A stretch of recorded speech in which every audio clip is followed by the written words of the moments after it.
প্রতিটি অংশই নিজস্ব সাংস্কৃতিক বৈচিত্র্যের অনন্য চিত্র তুলে ধরেছে। এক প্রদর্শনীতে ক্যামেরায় ফুটে উঠল চীন, ফ্রান্স ও ইউরোপের সংস্কৃতি, ঐতিহ্য ও ইতিহাস। হলো ভাব বিনিময়, ছড়ালো বন্ধুত্ব। বেইজিং ভাষা ও সংস্কৃতি বিশ্ববিদ্যালয়ে এ আয়োজন ছিল অনবদ্য। প্রতিবেদনে জানব বাকিটুকু। চীনা, ফরাসি ও ইউরোপীয় সংস্কৃতির পারস্পরিক বোঝাপড়া ও সাংস্কৃতিক বিনিময়কে তুলে ধরতে বেইজিং ভাষা ও সংস্কৃতি বিশ্ববিদ্যালয়ে হয়ে গেল এক আলোকচিত্র প্রদর্শনী।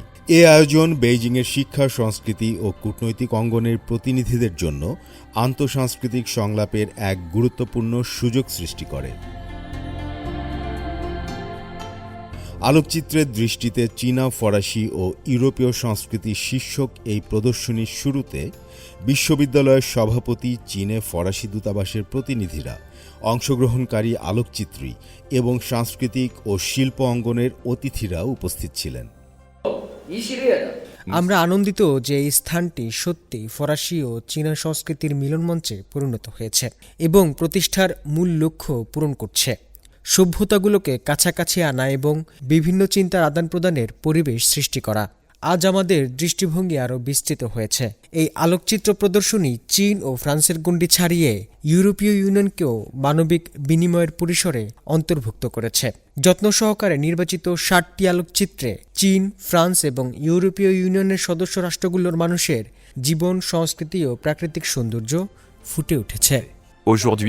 ফ্রান্সে আলোকচিত্রের 200 বছর পূর্তি উপলক্ষে আয়োজিত এই প্রদর্শনী সংস্কৃতির মধ্যে সেতুবন্ধন গড়ে তুলতে আলোকচিত্রের দীর্ঘস্থায়ী শক্তিকে তুলে ধরেছে। এই প্রদর্শনীর বিশেষ তাৎপর্য রয়েছে, কারণ 2026 সালে ফ্রান্সে আলোকচিত্রের দ্বিশতবার্ষিকী উদযাপিত হচ্ছে। এই শিল্প মাধ্যমের জন্ম দেয়া প্রাথমিক পরীক্ষাগুলোর 2 শতাব্দী পর এই বার্ষিকী আমাদের বিশ্বকে বোঝার ক্ষেত্রে আলোকচিত্রের অপরিহার্য ভূমিকা নিয়ে নতুন করে ভাবতে আহ্বান জানায়। প্রদর্শনীটি 3টি অংশে বিভক্ত ছিল: চীন, ফ্রান্স এবং ইউরোপ। প্রতিটি অংশই নিজস্ব সাংস্কৃতিক বৈচিত্র্যের অনন্য চিত্র তুলে ধরেছে।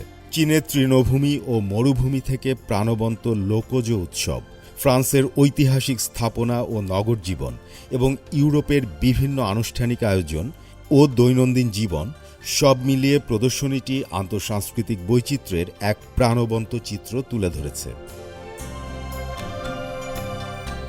চীন ও ফ্রান্সের জনগণের বন্ধুত্বের প্রতীক হিসেবে এই প্রদর্শনী বিভিন্ন সংস্কৃতির মধ্যে বিনিময়, সহাবস্থান এবং পারস্পরিক বোঝাপড়াকে তুলে ধরেছে।